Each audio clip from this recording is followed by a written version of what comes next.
ابھی استعفیٰ منظور نہیں ہوا، لہٰذا MNA ہے PTI کی شاندانہ گلزار خان صاحب، آپ کا بہت شکریہ۔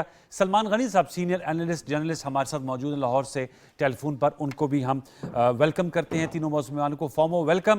ہم علی پرویز ملک صاحب کا بھی شارٹ کٹ کر سکتے ہیں، ابھی یہ تشریف لا چکے ہیں اسٹوڈیوز میں، آپ کا بھی بہت شکریہ علی بھائی، thank you much for joining اس۔ اور ویورز، آپ کو یاد ہوگا کہ ہماری بہت سی نشستوں میں علی پرویز ملک صاحب اور شاندانہ گلزار صاحبہ شریک گفتگو رہی ہیں۔ آپ چینج آف رولز ہو گیا ہے، شاندانہ صاحبہ اپوزیشن میں جا چکی ہیں اور علی پرویز ملک صاحب جو ہیں وہ حکومتی بینچ پر آ چکے ہیں، اور یہی جمہوریت کا میں سمجھتا ہوں ایک حسن ہے۔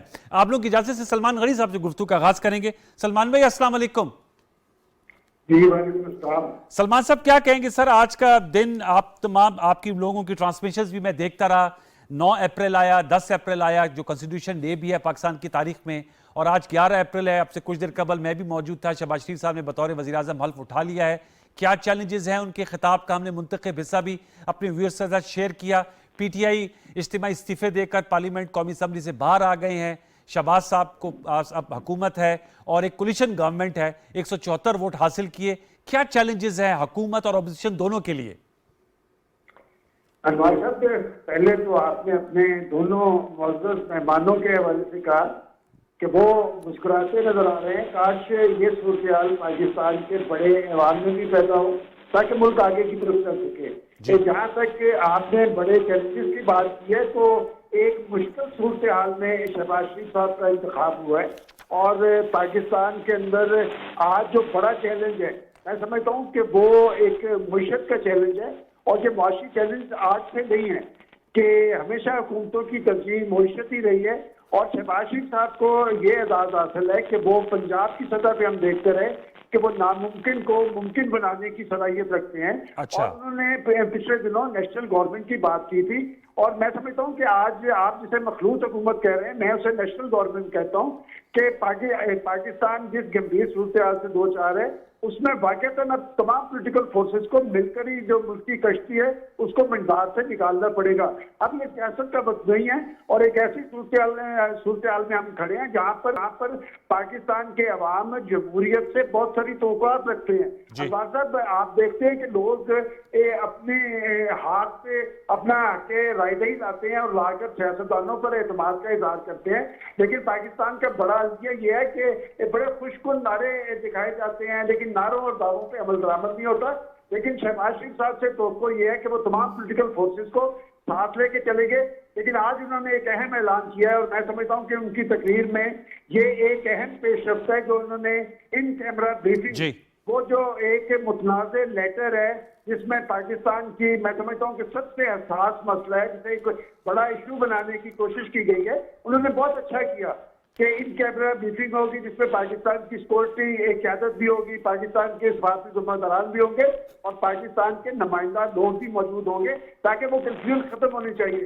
پاکستان، آج کا پاکستان کسی کو غداری کے تانے دینے کا مرتکب نہیں ہو سکتا، اور کوئی پاکستانی بھی پاکستانیت پر کبھی حرف آنے دینے کی یہ نہیں قبول کر سکتا۔ تو میں سمجھتا ہوں اہم اعلان یہ ہے۔ اور دوسرا انوار صاحب، یہ جو حکومتیں ہوتی ہیں یہ دینے کے لیے ہوتی ہیں، یہ لینے کے لیے نہیں ہوتی، اور یہ سبق شہباز شریف صاحب نے نواز شریف صاحب سے لیا ہے۔ مجھے یاد پڑتا ہے کہ جب شہباز شریف صاحب پنجاب کے چیف منسٹر تھے تو وہ پنجاب کے اندر ٹیکسیشن کر رہے تھے، تو نواز شریف صاحب نے انہیں کہا تھا کہ شہباز شریف حکومتیں دینے کے لیے ہوتی ہیں، لینے کے لیے نہیں۔ اور سب سے اہم بات یہ ہے کہ پچھلے 3-3.5 سال کے دور میں اس پہ کوئی تنقید نہیں کرنا چاہتا، لیکن بات یہ کہ لوگوں کے مسائل بڑے ہیں، مہنگائی، بے روزگاری۔ سلمان میں اس پہ آتے ہیں، میں نے کہا جو آپ نے اہم ملاقات اٹھائے، میں چاہوں گا کہ اپنے دونوں معزز جو سیاسی رہنما ان سے بھی اس حوالے سے ان کی رائے لے لوں۔ شاندانہ صاحبہ السلام علیکم، بتائیے گا اس وقت آپ کا کیا استعفیٰ تو نہیں منظور ہوا، تو یہ still the member of parliament, اور یہ کیوں کر فیصلہ کیا گیا پاکستان تحریک انصاف کی جانب سے کہ آپ لوگ اجتماعی استعفیٰ دے رہے ہیں؟ قائد ایوان کے الیکشن میں آپ لوگوں نے پارٹیسپیٹ نہیں کیا، اسی ایوان میں آپ لوگ 3 سال 8 مہینے رہے، اور پرائم منسٹر سابق وزیر اعظم عمران خان صاحب قائد ایوان رہے۔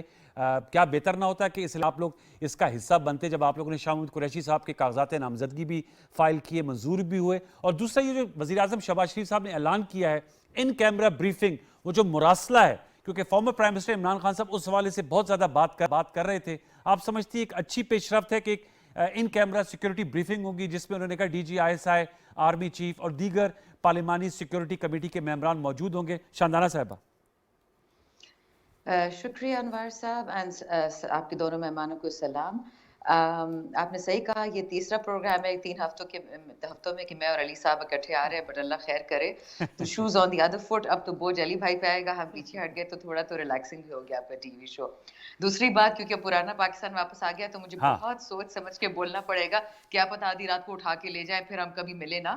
سو میں اب کہتے قدم پھونک پھونک کے لوں گی اور آپ کو باتیں بتاؤں گی. پہلی بات یہ کہ دیکھیے, جس دن عمران خان وزیر اعظم کا نیشنل اسمبلی میں ان کا چناؤ ہو رہا تھا 17 اگست 2018, اور یہ بات میں صبح سے 10 ٹی وی شوز پہ کہہ چکی ہوں, اس دن سلیکٹر اور ہر قسم کی بات اونچی سے نیچے تک آسمان اور زمین لوگوں نے ایک کر دیا کہ یہ ایک پتہ نہیں کیا نااہل حکومت ہے اور یہ پتہ نہیں سلیکٹ ہو کے آئے ہیں, جو بھی ساری باتیں تھی. یٹ اس کے باوجود ان سب لوگوں نے اسی دن اوتھ پہ لیا. ان لوگوں نے 3.5 سال اسمبلی کے پرکس, ٹکٹ, سب کچھ انجوائے کیا. ٹھیک, ہمارا اس کے بالکل رد عمل برعکس تھا. جب ہم نہیں مانتے اس عدم اعتماد کو, جس کو پچھلی دفعہ آپ کی شو پہ ڈسکس ہوا تھا کہ ان آرگینک تھا یہ, اور یہ کوئی سیکرٹ نہیں رہا, کوئی انٹرنیشنل اخبار اٹھا کے دیکھ لیں, نیو یارک ٹائمز اٹھا کے دیکھ لیں, بلکہ آپ کو بھیجتی ہوں 25 جنوری کا ہے 2022 کا, وہ ذرا آرٹیکل دیکھ لیں, اس میں ایک ایک چیز لکھی ہوئی کہ کون کیا کر رہا ہے. دس از 3 months بفور جو ایکچولی ہوا ہے. اچھا, تو اگر نیو یارک ٹائمز لکھ رہا ہے وہ تو پی ٹی آئی نہیں لکھوا رہی ہے نا. ٹھیک, تو اب بات یہ ہے کہ جب ہم نے ایک پرنسپ, جب ان لوگوں نے کہا کہ یہ برے ہیں یا سلیکٹ ہو کے آئے ہیں ہاں, اور پھر بھی بیٹھ گئے ہمارے ساتھ, تو پھر ہم میں ان میں فرق کیا رہ گیا. اچھا, اگر ہمیں لگتا ہے کہ یہ لوگ ایک جعلی طریقے سے آئے ہیں, ایک سازش سے آئے ہیں, تو میں اپنے کنسٹیچوئنٹس کو کیا منہ دکھاؤں گی کہ مجھے اتنی ہوس تھی سیٹ پہ بیٹھنے کی کہ مجھے بس ضرور ایم این اے رہنا تھا اور مجھے ضرور بیٹھنا تھا ان کے ساتھ. ایک آدمی جس کے آج ایف آئی اے کا کیس تھا, 16 ارب پہ اس پہ کیس ہے, غبن کا وہ بھی غائب ہو جائے گا, ایف آئی اے بھی بند ہو جائے گی آپ کی, جہاں تک یہ کرپشن کی بات ہے نیب بھی بند ہو جائے گا, آپ دیکھ لیں گے یہ سب کچھ دھلائی میں واشنگ مشین میں نکل آئے گا. تو پھر ہم کیسے وہاں بیٹھ سکتے ہیں؟ اور عوام کو ہم نے جواب دینا ہے. آپ نے کل عوام دیکھ لی, کل ساری رات سندھ میں نہ ہماری کوئی تنظیم ہے انٹرنل سندھ میں, اور نہ ہمارا کوئی ایم این اے ہے. آپ نے وہاں کبھی کل مظاہرہ دیکھ لیا. یہ آرگینک عوام کے ساتھ ہوتی ہے. اور دوسری جو آپ نے بات کی, یہ جو اناؤنسمنٹ کی ہے آج کی, جی نیشنل سیکیورٹی کمیٹی بلائی جائے گی, معذرت کے ساتھ بیچارے اسد مجید صاحب پتہ نہیں اس کے بعد زندہ بھی رہیں گے کہ نہیں. جب نیشنل سیکیورٹی کمیٹی میٹنگ پچھلے ہفتے بلائی گئی تو اپوزیشن نے اس کو ریجیکٹ کیا. جو نیشنل سیکیورٹی کاؤنسل کمیونیکے آیا اس کو انہوں نے کہا کہ جس میں تو کچھ بھی انڈورسمنٹ نہیں ہے, ہاں فورن انٹرفیئرنس کی بات ہے لیکن اس سے زیادہ کوئی بات نہیں ہے. بھئی ہم بچے تو نہیں ہے نا, 2 ہیں 2 5 تو نہیں بنتا. لیکن اب ہوگا یہ آئی کین شو یو, جسے ہم کہتے ہیں نا ایک شام ہوگا, ایک ڈرامہ کنڈکٹ کیا جائے گا, تمام ادارے آئیں گے اور بیچارے ایمبیسڈر کو کہتے ہیں توپ کی نظر میں بٹھایا جائے گا. وہ تو قرآن پہ بھی ہاتھ رکھے گا کہ جی بس میں غلط ہو گیا تھا, سو گیا تھا, مراسلے کا یہ مطلب نہیں تھا, مراسلے کا وہ مطلب تھا, اور مسئلہ ٹھپ کر کے بند ہو جائے گا. تو جو ہماری بات تھی, اگر انہوں نے سچ کروانا تو پچھلے ہفتے کر لیتے. فوج بھی پچھلے ہفتے وہی تھی, جوائنٹ چیفز بھی سارے وہی تھے, اس ہفتے صرف پرائم منسٹر بدل گیا ہے. تو اگر انہوں نے اب ایویڈنس بدلوانی تو بدلوا دیں, ہم کیا کر سکتے ہیں. بسائڈز عوام شکر ہے شعور والی ہے, آپ دیکھ لیں کل کی ویڈیوز. یہ جنرل ضیاء الحق کا ٹائم تو ہے نہیں کہ آپ باتیں چھپا لیں, ہر کسی کو پتا ہے کس نے کیا کیا ہے. میں ذرا اس کا علی پرویز صاحب سے جواب لیتا ہوں. کہتے ہیں پچھلے ہفتے جب انہوں نے نیشنل سیکورٹی کمیٹی پارلیمانی بلائی تھی, اس میں موجودہ وزیر اعظم جو اس وقت قائد حزب اطلاعات تھے وہ نہیں گئے, اور ان کو خدشات ہیں کہ شاید وہ جو تحقیقات ہوں گی ان پہ ان کا اعتماد نہیں ہے. اور انہوں نے کہا کہ ہم نے اس لیے کوئٹ کیا ہے ایز ایم این اے کہ آپ لوگوں نے 17 اگست 2018 کا بتا رہی ہیں کہ اس وقت آپ لوگوں نے پارٹیسپیٹ کیا تھا اور 3.5 سال رہے, یہ لسے چلے گئے کیونکہ ان کا ان میں اور آپ میں فرق ہے. بسم اللہ الرحمن الرحیم. بہت شکریہ انوار بھائی, آپ نے اپنے پروگرام میں یاد کیا. دیکھیں, آپ نے اپنے ابتدائیے کے اندر جو ریورسل آف رولز ہوا ہے اس کی بھی بات کی, پر میں آپ سے صرف اتنی سی گزارش کرنا چاہ رہا تھا, ہم ٹریجری بینچز پہ بیٹھیں یا اپوزیشن بینچز پہ بیٹھیں, میں نے بارہا آپ کے پروگرامز میں کہا تھا کہ جو بھی ممبر وہاں پہ منتخب ہو کے آتا ہے اس کی نیت یہ ہوتی ہے کہ اپنے ملک کی خدمت کر سکے اور ملک کو بہتری کے راستے کے اوپر ڈال سکے. تو میں یہی دعا رکھتا ہوں, امید رکھتا ہوں کہ بیٹر سینس ول پریویل, اور صرف اس لیے کہ یہ وہاں پہ اقتدار کھو چکے ہیں یہ ان ایوانوں سے علیحدہ نہیں ہو جائیں گے اور اپنے اس فیصلے کے اوپر نظر ثانی کریں گے اور وہاں پہ آ کے ایک اچھی اپوزیشن کا کردار ادا کریں گے. اور اگر ہماری سائڈ پہ کوئی چیز دیکھتے ہیں کہ ہم کوئی کسی جگہ کے اوپر کسی غلط پالیسی کو اڈاپٹ کرتے ہیں, کوئی غلط پالیسی بنانے جا رہے ہیں, تو وہاں پہ آ کے ہمیں چیلنج کریں, ہمیں اس چیز کی زیادہ خوشی ہوگی. اور یہی نیت اور اسی مقصد کے ساتھ میں نے ہمیشہ آ کے شندانہ کے ساتھ یا کوئی اور کلیگ آیا اس کے ساتھ میں نے انگیج کرنے کی کوشش کی ہے. دیکھیں اب 2-3 چیزوں کے اوپر بات ہو رہی ہے. ایک تو یہ جو بیرونی سازش کا یہ بیانیہ بنا کے بیچنے کی کوشش کر رہے ہیں. آپ کو شہباز شریف صاحب نے آج جب وہ ایوان کے اندر کھڑے ہو کے تقریر کر رہے تھے, انہوں نے وہاں پہ عوام کے آگے, کیمرے کی سکرین کے آگے انہوں نے وہاں پہ اناؤنس کیا کہ آپ جس فورم کے اوپر چاہتے ہیں اس کی تحقیق, اس کی تفتیش کروا لیں, اور اگر آپ کو یہ پتا چلتا ہے یا کسی جگہ یہ پروو ہوتا ہے کہ اپوزیشن کا کوئی کردار ہے اس بیرونی سازش میں, یا اگر یہ کوئی بیرونی سازش ہوئی ہے تو میں 1 سیکنڈ کے لیے بھی اقتدار میں نہیں رہوں گا. کیا انہوں نے یہ نہیں کہا؟ تو اب اس چیز کو طے کرنے کے لیے یہ بتا دیں کون سا فورم بنانا چاہتے ہیں. اگر یہ جوڈیشل انکوائری چاہتے ہیں, اگر یہ چاہتے ہیں کہ نیشنل سیکیورٹی کاؤنسل میں ایک دفعہ پھر دوبارہ لے کے جائیں, کیونکہ جب ان کے ادوار کے اندر وہاں پہ لے کے گئے تھے تو جو منٹس جہاں تک میرے پاس انفارمیشن ہے, میں نے خود دیکھی نہیں ہے, وہاں پہ بیرونی سازش کا کوئی ایلیمنٹ نہیں تھا, کوئی عنصر نہیں تھا, پر انہوں نے جو چوائس آف ورڈز اور جس طرح سے کمیونیکیشن آئی تھی اس کے اوپر ڈی مارچ کرنے کی کوشش کی تھی, اور جو کہ کیا گیا.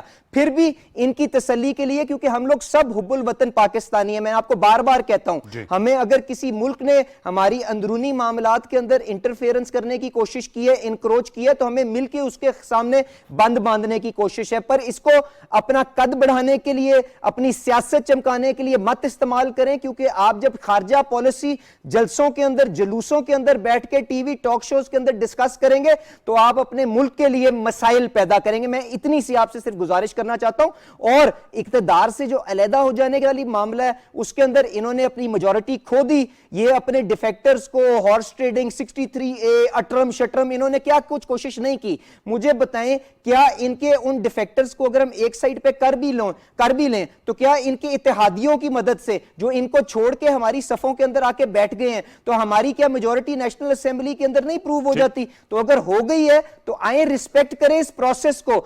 پر جو ان کی خواہش ہے کہ اس ملک کو جلد از جلد الیکشن کے اندر جانا چاہیے, میں اس کے ساتھ آپ کو پچھلے پروگرام میں بھی کہا تھا کہ ذاتی طور پہ میں فلی اس سے اگری کرتا ہوں, کیونکہ اس ملک کے اندر جس قسم کے مسائل یہ چھوڑ کے جا رہے ہیں, اگر ان کو ہم نے ٹھیک کرنا ہے تو اس کے لیے جو اصلاحات لانی ہے اس کے لیے ہمیں رن وے درکار ہے. کوئی بھی حکومت جو منتھ ٹو منتھ اپنے فیصلے کر رہی ہوگی, جس کو 6 مہینے 7 مہینے بعد الیکشن کے اندر جانا ہوگا, وہ اصلاحات نہیں کر سکے گی, ان کو day to day fire fighting کرنی پڑے گی. ان سے پوچھیں کیا انہوں نے سستی شہرت کمانے کے لیے, اپنے لوگوں کے اندر اپنی محبت کو ایک دفعہ سے دوبارہ ابھارنے کے لیے, انہوں نے کیا آج 30 روپے جو ہے پیٹرول کے پیچھے سبسڈی دے رہے ہیں کہ نہیں دے رہے ہیں؟ میں آپ سے ٹیکس کی بات نہیں کر رہا ہوں, سبسڈی کی بات کر رہا ہوں. آپ کو انوار بھائی یہ سن کے پریشانی ہوگی کہ 4,500 ارب کا ریکارڈ خسارہ ہوگا, اس کے باوجود 30 روپے ہر لیٹر کے اوپر یہ پیٹرول کے اوپر سبسڈی دے رہے تھے. کیا یہ کسی پاکستان جیسے ملک کو یہ افورڈ کر سکتا ہے؟ کیا ہمیں ان چیزوں کو آگے لے کے چلنا ہے یا ان کو نظر ثانی کرنی ہے؟ تو آئیں بیٹھ کے, میں نے آپ کو ایک چھوٹی سی مثال دی. اس کے علاوہ امپورٹ کا جو ایک طوفان ہمارے سامنے آگے کھڑا ہوا ہے, فورن کرنسی کے ریزرو $11 بلین کے اوپر بیٹھے ہوئے ہیں, ہم ایک ایکسٹرنل اکاؤنٹ کے کرائسس کے اوپر بیٹھے ہوئے ہیں. میں تو ذاتی طور پہ یہ خواہش رکھتا ہوں کہ یہ واپس ایوان کے اندر آئیں, ہمیں آ کے گائیڈ کریں, بتائیں کہ یہ جو گند چھوڑ کے جا رہے ہیں اس کو کس بہتر انداز کے اندر حل کرنا ہے. کیونکہ اگر ہم مل کے ان چیزوں کے آگے باندھیں گے تو پھر ہی لوگوں کے لیے تکلیفیں آسان ہوں گی. کیونکہ میں آخری بات کر دوں, یہ یاد رکھیے گا, مہنگائی خود بخود ہی نہیں ہو جاتی. مہنگائی is a consequence of poor policy choices جو آپ کرتے ہیں, چاہے وہ بیرونی اکاؤنٹ کے اندر آپ کو نظر آئے, اندرونی خساروں کے اندر نظر آئے, آپ کے انرجی سیکٹر کے اندر جو ان کی بدحالی ہے اس کی وجہ سے ہے. تو ان چیزوں کے آ کے ذمہ داری کے ساتھ ہمارے ساتھ کھڑے ہوں اور آئیں ملک پاکستان کی بہتری کے لیے اس نظام کو آگے لے کے چلیں. چلیے, آپ ایک تسلسل سے کہا کہ آئیں اور نظر ثانی کریں اس فیصلے پہ. میں شاندانہ صاحب آپ کے پاس آؤں گا, سلمان غنی صاحب سے میں جانوں گا. انوار صاحب, جی انوار صاحب ایک سیکنڈ, سوری, میں 2 چھوٹے سے پلیز جواب دے سکتی ہوں؟ جی پلیز پلیز. جی علی بھائی نے بہت اچھی باتیں کی, ایک تو میں یہ کہنا چاہتی ہوں, جو علی بھائی نے بات کی خساروں کی, دیکھیں آج میاں صاحب نے بہت اچھی بات ہے, انہوں نے اناؤنس کیا تنخواہوں میں ضیاء, پینشنز میں ضیاء, ملٹری انکلوڈیڈ. تو دیکھیں, ہاں جی, تو اگر ان کے پاس وہ درخت ہے پیسوں والا. میں تو شکر کروں گی اس پہ اگر کسی پاکستانی کو, میرے حلقے والے کو, میرے گاؤں والے کو ایکسٹرا پیسے اس کی جیب میں ملتا ہے, چاہے وہ 4 یا 6 مہینے کے لیے ملتا ہے, مجھے اس سے کوئی ناراضگی نہیں ہے. بہت اچھی بات ہے پاکستانیوں کو پیسہ ملے. لیکن جہاں تک انہوں نے بات کی ہے کہ ہم چیپ شہرت کریں انٹرنیشنل فورم پہ, اب تو میں ایم این اے نہیں رہی, مطلب جیسے ہی میرا استعفیٰ ایکسیپٹ ہوگا, میں تو کسی فورن سیکرٹ یا سیکرٹ سروسز ایکٹ سے باؤنڈ نہیں ہوں. میں آپ ہی کے شو پہ آپ کو 5 انگریز سفارتکاروں کے نام بتاؤں گی. میں بتاؤں گی کہ انہوں نے کیا دیا 1 MPA کو اور 3 MNAs کو, کیسے دیا, سندھ ہاؤس میں دیا, نیشنل پارلیمنٹ لاجز میں دیا. میں آپ کو ایک چیز بتاؤں گی قرآن پہ ہاتھ رکھ کے, اور میں ان سے بھی ایکسپیکٹ کروں گی, اور میں ساتھ میں اپنے آپ کو بددعا بھی دوں گی اس قرآن پہ کہ اگر میں ایک لفظ جھوٹ بولوں تو اللہ مجھے ایمان سے نہ اٹھائے. میں اتنا آپ کو بتا سکتی ہوں, جو الیج کر رہا ہے کہ عمران خان جھوٹ بول رہا ہے وہ اپنی آخرت کو رسک کر رہے. یہ یاد رکھے, یہ انٹرنیشنل کنسپیریسی یہ تھی, اور اپوزیشن کے کتنے لوگ اس میں انوالو تھے میں نہیں کہہ سکتی, اور میں علی بھائی پہ شک بھی نہیں کر سکتی, لیکن ان کے لیڈران کو اچھی طرح پتا تھا. اور اس خط کی آخری لائن کاش میں آپ کو بتا سکتی, ابھی تک میرا استعفیٰ نہیں ایکسیپٹ ہوا. جس دن میرا استعفیٰ ایکسیپٹ ہوگا میں آپ کے شو پہ آؤں گی, بتاؤں گی کہ اس مراسلے کی آخری لائن کیا تھی, پھر آپ کو سمجھ آئے گی. جی سلمان غنی صاحب, سر کیا کہیں گے, کیا اس وقت جو پارلیمنٹ ہے اور شہباز شریف صاحب کو اتنے جو متفرق چیلنجز ہیں, جو معاشی بھی ہیں, سیاسی بھی ہیں, اس کے علاوہ ظاہر بات ہے ہمارا سیاسی ماحول بھی بہت زیادہ تناؤ کا شکار ہے. آپ نے دیکھا ہے جو اس وقت گفتگو ہے, ایک بالکل ورکنگ ریلیشن شپ پہلے دن سے نہیں رہا گورنمنٹ اپوزیشن میں, اور اس وقت بھی اپوزیشن گورنمنٹ میں کوئی ورکنگ ریلیشن شپ نہیں ہے. کیسے پاکستان کو آگے لے جایا جا سکتا ہے؟ انوار صاحب, ابھی محترمہ شاہزانہ صاحبہ نے جو بات کی ہے, میں سمجھتا ہوں کہ ہر وقت تلخی اور تناؤ میں رہنے کی بجائے اگر ڈائیلاگ کا عمل آگے بڑھایا جائے تو معاملات بہتر ہو سکتے ہیں. یہ آخر ڈیڈ لاک کیوں ہے؟ دیکھیں, میں کہنا نہیں چاہتا یہ, اور مناسب بھی نہیں ہے کہ ماضی کے اندر پاکستان کی سیاسی تاریخ میں ہمیشہ اپوزیشن جو ہے وہ محاذرائی تناؤ اور تلخی کا ذریعہ بنتی تھی, حکومتیں نہیں. حکومتیں تلخی کے سدبات کا باعث بنتی تھی. حکومتیں اپوزیشن کی طرف ڈائیلاگ کا ہاتھ بڑھاتی تھی اور مذاکرات کے ذریعے مسائل کا حل تلاش کیا جاتا تھا. لیکن ہماری سیاسی بدقسمتی ہے کہ پچھلے 3-4 سال سے جو صورتحال طاری کر دی گئی ہے, اس سے ملک آگے نہیں بڑھا. اور آخر کیا وجہ ہے کہ پاکستان کے عوام کے جو مسائل ہیں وہ کم ہونے کی بجائے بڑھے ہیں. اور ابھی جو بات کر رہے تھے, میں اب بھی سمجھتا ہوں کہ جہاں تک وہ یہ کہہ رہی ہیں کہ میں نہیں رہی, خدا نہ کرے. دیکھیں, پاکستان تحریک انصاف پاکستان کی ایک ریئل فورس ہے. یہ لوگ یہ اسٹرگل کر کے پارلیمنٹ کے اندر آئے ہیں, اور میں ایک بات کہہ دوں, وہ مائنڈ نہ کریں کہ ایک مائنڈ سیٹ ہے جس نے پہلے انہیں کچھ اداروں سے لڑوانے کی کوشش کی اور پھر حکومت سے نکلوایا, اب وہ پارلیمنٹ سے نکلوانے کی کوشش کر رہے ہیں. بڑے ریزنیبل لوگ ہیں اس پارٹی کے اندر بڑے روشن خیال لوگ ہیں, بڑے جمہوریت پسند لوگ ہیں, اور یہ استعفوں کی سیاست اچھی نہیں ہوتی. استعفے جو ہوتے ہیں, دیکھیں بات یہ ہے کہ یہ کوئی چھوٹی پارٹی نہیں ہے. اور میں ایک مثال دینا چاہتا ہوں, تو دونوں آپ کے معزز مہمانوں کو اپیل کرے گی کہ آپ کو یاد ہوگا کہ مولانا فضل الرحمان نے مسلم لیگ نون پہ اور پیپلز پارٹی پہ دباؤ ڈالا تھا اجتماعی استعفوں کے لیے, لیکن دونوں بڑی پارٹیز نے انکار کیا تھا, اور آج سیاسی عمل کے ذریعے وہ حکومت میں آ گئے ہیں. اور میں سمجھتا ہوں کہ تحریک انصاف ایک بڑی مؤثر قوت کے طور پہ وہی صاحبان کا حصہ بنے, اور عمران خان صاحب کے پاس ایک آئیڈیل صورتحال ہے کہ جن مسائل کے حل میں وہ ناکام ہوئے ہیں, کیا وہ شہباز شریف صاحب کی بہتر اپوزیشن نہیں کر سکتے؟ آخر وہ ایوان میں آنے سے گریزاں کیوں ہیں؟ جس پارلیمانی جمہوریت کی وجہ سے وہ وزارت عظمیٰ پہ تعینات ہوئے, وہ اس پارلیمنٹ سے گریزاں ہوں گے تو ان کی فورس بڑھے گی نہیں, کم ہوگی. اور اگر وہ احتجاج کا آپشن استعمال کرنا چاہتے ہیں تو بہت اچھی بات ہے. لیکن میں ایک بات سے ضرور کہنا چاہتا ہوں کہ ہر چیز کا, ہر مسئلے کا حل احتجاج نہیں ہوتا. اگر آپ پارلیمنٹ کے اندر مؤثر رول ادا کر رہے ہو, میں سمجھتا ہوں کہ آج کیا اچھا نہ ہوتا کہ عمران خان صاحب ایک گریسفلی آتے ایوان کے اندر, اور شہباز کے بعد وہ اپنا خطاب کرتے اور انہیں اپنے تعاون کی یقین دہانی کرواتے. اور آخری بات میں انوار صاحب یہ کہوں گا کہ شہباز شریف صاحب نے آج یہ اعلان نہیں کیا کہ وہ اگر یہ بیرونی سازش ثابت ہو جائے تو میں مستعفی ہو جاؤں گا. جس دن اس لیٹر کا اعلان کیا گیا اور سابق پرائم منسٹر عمران خان نے, انہوں نے اسی روز کہا تھا کہ میں پیشکش کرتا ہوں کہ وہ یہ ثابت کرے تو ہم میں پھر بالکل مستعفی ہونے کے لیے تیار ہوں گے. اور پھر میں یہ بھی یاد دہانی کرواتا چلوں کہ جب عمران خان صاحب پرائم منسٹر بنے تھے تو شہباز شریف صاحب نے ان کی طرف صلح کا ہاتھ بڑھایا تھا, ذکر بھی کیا کہ ہم معیشت پہ چارٹر کرتے ہیں, لیکن ان کا ہاتھ جھٹک دیا گیا تھا.